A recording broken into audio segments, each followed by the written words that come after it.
I loved your video. Um, your your videos are actually getting better and better. I know this is gonna sound um, probably strange to you because from your perspective, you're just making the video every couple of weeks and submitting it.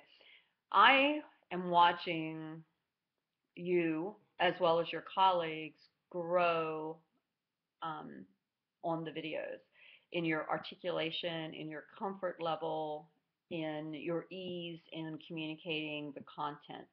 It's you should. It would be interesting for you to have someone go back and watch your first video and then watch the last video and then ask them for kind of a comparison. I think you'll be shocked the growth.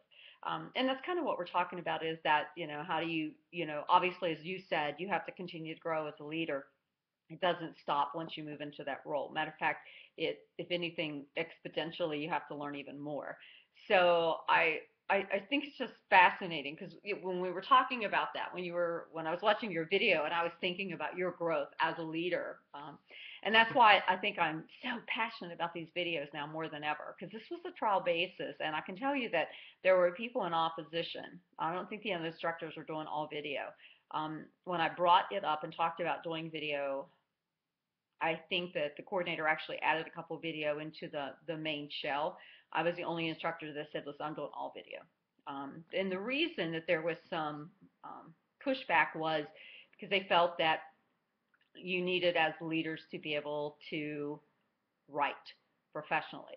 My argument was you've already had all these courses, you've already been writing, that's all you've been predominantly doing. This is the time to actually show what you are as a leader and be able to articulate it into a video because you're going to have to get up in front of groups and talk, you're going to have to sell messages, and making a video is hard. It was for me. It took a long time for me to build that comfort level, even as an online instructor, to just randomly be able to talk and to do it without retakes. The first time I started videos, I kept doing them over and over and over. And I was like, because I would look at it and I'd be like, why is that hair hanging down? Mm-hmm. Or, ooh, I need makeup. And now I'm just kind of like, you know what? It's the message. Learn how to articulate and just get beyond all that. And so it kind of plays itself out. You get that comfort level, and that's what you have to build as a leader. So I think these videos are critical to your all's growth in as speaking. The leadership teams, I thought that was great when you shared that your administrator uses that she uses the leadership teams as almost like a professional development. That's her way of learning, and I thought that was great. And the artisan leader that you talked about, as far as that's interesting. The coaching, looking at people as far as addressing their talents and helping them build on that. And of course, I'm an advocate for self mentoring. I developed that. And what self mentoring basically says is that you teach people to do it themselves. I am a firm believer in accountability and responsibility. And I believe that the majority of the population of educators or business can do it themselves. They won't do it if they don't have to. Some want to be empowered, and some you can empower, and some you got to push. So I really believe in teaching people to self mentor and then holding them accountable instead of doing it for them.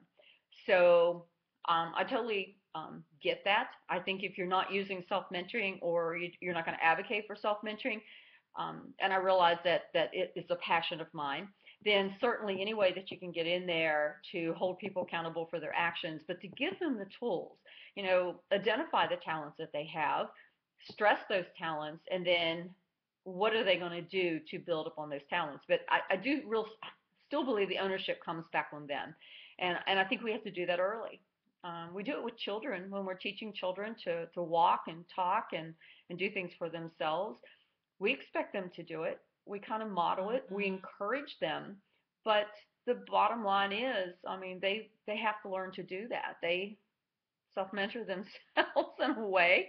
But I love the conversation. I actually wish that I was talking to you and you could like respond to me now and we could get this going back and forth because I think it would be a great dialogue. I'll have to figure out how to do that in the next videos. Find a way to keep the same video going back and forth where you can actually engage in a conversation. I definitely think it makes the course more enriching because I can see you. I may not be able to engage back and forth, but I have a much better perception of who you are as a leader. I feel like I know you a whole lot better, and I think that you're engaging with me. You can the same thing would be happening. So I hope you're enjoying these because I certainly am. And I really appreciate your thoughts. I thought you did a great job. Thanks for sharing. Have a good day.